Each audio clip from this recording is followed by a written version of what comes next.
മാത്രമേ അതിൻ്റെ അകത്ത് നമുക്കൊരു കൺഫർമേഷൻ പറയാൻ പറ്റുള്ളൂ. അതുകൊണ്ട് വെയിറ്റ് ചെയ്യാണ്. മത്സരിക്കാൻ പറഞ്ഞാൽ മത്സരിക്കും, ഇല്ലെങ്കിൽ ഇല്ല. എന്താണ് ഒരു സാധ്യത മനസ്സിലാക്കാൻ കഴിയുന്നത്? തിരിച്ചടിയാണോ മൊത്തത്തിൽ? ഇപ്പോൾ മത്സരിക്കാൻ പറഞ്ഞാൽ ഈ അവ്യക്ത എത്ര ദിവസമായി കൊച്ചി സിറ്റിംഗ്, അതൊരു തിരിച്ചടിയാവും ആർക്കാണെങ്കിലും? അങ്ങനെയൊന്നുമില്ല. ഇപ്രാവശ്യം കൊച്ചി കോൺഗ്രസിന് തിരിച്ചു പിടിക്കാൻ പറ്റും. ഇപ്രാവശ്യം UDF തിരിച്ചു പിടിക്കും. അതിനുള്ള സാഹചര്യമാണ് കൊച്ചിയിലുള്ളത്. ജനങ്ങളുടെ ഇടയിൽ വലിയ പിന്തുണ ഇപ്രാവശ്യം UDFനുണ്ട്. അതുകൊണ്ട് തന്നെ അവിടെ ആര് സ്ഥാനാർത്ഥി ആയാലും ഇപ്രാവശ്യം സീറ്റ് തിരിച്ചു പിടിക്കുമെന്നുള്ള കാര്യത്തിൽ എനിക്ക് യാതൊരു സംശയവും. റോഡ് ഷോ 4 മണിക്ക് റോഡ് ഷോ പറഞ്ഞിരുന്നത് 7 മണിക്ക് പറഞ്ഞപ്പോൾ അതും മാറ്റി വെച്ചിരിക്കുന്നുണ്ട്. അല്ല, അത് മറ്റു പല ചർച്ചകളും ഉണ്ടല്ലോ. ഇതിപ്പോൾ ഈ ഒരു സീറ്റ് മാത്രമല്ലല്ലോ, മറ്റ് പല സീറ്റുകളുടെയും ചർച്ചയുണ്ട്. അപ്പോൾ അതെല്ലാം കഴിഞ്ഞിപ്പോൾ ആദ്യഘട്ട പട്ടിക പുറത്തിറക്കിയല്ലോ. രണ്ടാം ഘട്ട പട്ടിക പുറത്തിറങ്ങട്ടെ. ഏത് സാഹചര്യത്തിലാണ് ഈ പോസ്റ്റർ അടിച്ചത്? ആരെങ്കിലും ഉറപ്പ് തന്നിരുന്നു? മത്സരിക്കാൻ ഉറപ്പുവല്ലോ കിട്ടിയിരുന്നു ഈ പോസ്റ്റർ അടിക്കാനുള്ള ഒരു സാഹചര്യം ഉണ്ടായത്? അല്ല, അതിപ്പോൾ ഞാൻ ചോദിച്ചോട്ടെ. ഇതിപ്പോൾ നമുക്ക് ഇപ്രാവശ്യം വളരെ കുറച്ച് സമയം മാത്രമേ ഉള്ളൂ. ഒരു 23 ദിവസം. ഇന്ന് നോക്കുകയാണെങ്കിൽ ഇനി ഒരു 23 ദിവസം മാത്രമേ ഇലക്ഷൻ പ്രചരണത്തിന് ലഭിക്കുകയുള്ളൂ. അപ്പോൾ ഇപ്പോൾ സിറ്റിംഗ് MLA-മാരൊക്കെ വളരെ മുമ്പ് തന്നെ, ഏതാണ്ട് 2-3 ആഴ്ച മുമ്പ് തന്നെ ഇതെല്ലാം തയ്യാറാക്കി വെച്ചിട്ടുണ്ട്. അപ്പോൾ MLA ഇല്ലാത്ത സ്ഥലങ്ങളിൽ പുതുതായിട്ട് വരുന്ന ആളുകൾ തീർച്ചയായിട്ടും ഒരു മുന്നൊരുക്കം ഉണ്ടാവണമല്ലോ. തൃക്കാക്കരയായിരുന്നല്ലോ ആവശ്യപ്പെട്ടിരുന്നത്. പിന്നീട് കൊച്ചിയിലേക്ക് ഉള്ള പോസ്റ്ററാണ് ഇപ്പോൾ കണ്ടത്. അതാണ് ചോദിക്കുന്നത്. അപ്പോൾ കൊച്ചി മാത്രം ഇങ്ങനെ തിരഞ്ഞെടുക്കാനുള്ള ഒരു കാരണം സിറ്റിംഗ് MLA-മാർ മത്സരിക്കാൻ തീരുമാനിച്ച സാഹചര്യത്തിൽ മിക്കവാറും കൊച്ചിയിലേക്കായിരിക്കും എന്നുള്ളതാണ് എനിക്ക് കിട്ടിയ ഇൻഫർമേഷൻ.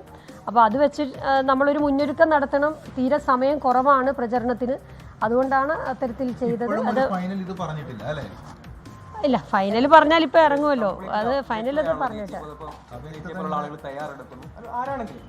അല്ല, അതിപ്പോ ഞാൻ പറയട്ടെ, അതൊരു സിറ്റിംഗ് സീറ്റ് അല്ല.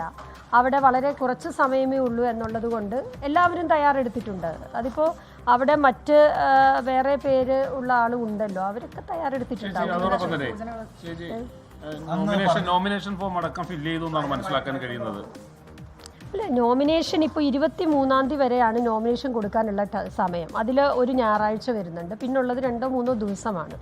അപ്പോൾ നോമിനേഷൻ ഫില്ല് ചെയ്യാന്ന് പറഞ്ഞു കഴിഞ്ഞാൽ അത് സ്വാഭാവികമായ ഒരു കാര്യം. അതിൻ്റെ അകത്ത് നിരവധി ഡീറ്റെയിൽസ് വെക്കേണ്ടതായിട്ടുണ്ട്. നമ്മുടെ പ്രധാനപ്പെട്ട IT റിട്ടേൺസ് ഉൾപ്പെടെ എല്ലാ കാര്യങ്ങളും ചെയ്യേണ്ടതായിട്ടുണ്ടല്ലോ. അപ്പോൾ അതിനൊക്കെ ഒരു മുന്നൊരുക്കം വേണം.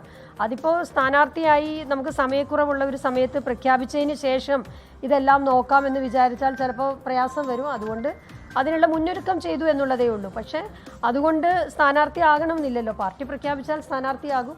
അപ്പോൾ ഇതൊക്കെ നമ്മുടെ ബാക്കിയുള്ള ബാക്ക്ഗ്രൗണ്ട് മെറ്റീരിയൽ വർക്കൊക്കെ റെഡിയാണെങ്കിൽ ഉടനടി പ്രചരണത്തിലേക്ക് കടക്കാം എന്നുള്ളത് കൊണ്ട് അതിനെക്കുറിച്ച് എനിക്ക് വ്യക്തമായ ധാരണയില്ല. കാരണം അത് പറയേണ്ടത് AICC ആണ്. അവിടെ ചർച്ച നടക്കുകയാണ്. ഏറ്റവും മുതിർന്ന നേതാക്കളാണ് അവിടെ ചർച്ചയിലിരിക്കുന്നത്.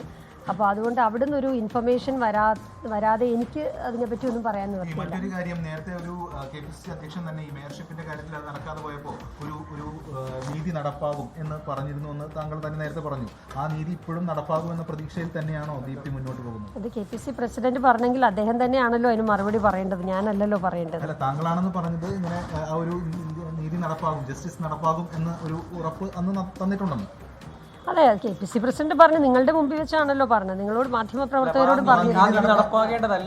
ഇത് ഈ നീതി എന്നൊക്കെ പറയുന്നത് ഒരൊറ്റ കാര്യത്തിൽ ആശ്രയിച്ചല്ലല്ലോ ഇരിക്കുന്നത്. പാർട്ടിയിൽ കാലങ്ങളായി പ്രവർത്തിക്കുന്ന ആളുകൾ എന്ന് പറയുമ്പോൾ അത് ഇതിപ്പോൾ ഒരു അവസരം, ചിലപ്പോൾ മറ്റു ചില അവസരങ്ങളായിരിക്കാം. അതെങ്ങനെയാണെന്നുള്ള അറിയില്ലല്ലോ. പാർട്ടിയെ സംബന്ധിച്ച് നിരവധി സാധ്യതകളുണ്ടല്ലോ. സംഘടനയ്ക്കകത്തും പുറത്തും ജനപ്രതിനിധി ആവാനും അങ്ങനെ പല പല സാധ്യതകളുണ്ട്. അപ്പോൾ അതിൽ ഏതാണ് എന്നുള്ളത് അറിയില്ല. പക്ഷേ പാർട്ടി എന്നെ സംബന്ധിച്ച് ഏറ്റവും പ്രധാനപ്പെട്ടതാണ്. ലോകത്തെവിടെയായാലും ഏത് സമയത്തും 24 വാർത്തകളും ഓഗ്മെന്റഡ് റിയാലിറ്റി പാക്കേജുകളും എക്സ്പ്ലെയിനറുകളും വിശദമായി കാണാൻ ഞങ്ങളുടെ YouTube ചാനൽ നിങ്ങൾക്ക് സബ്സ്ക്രൈബ് ചെയ്യാം.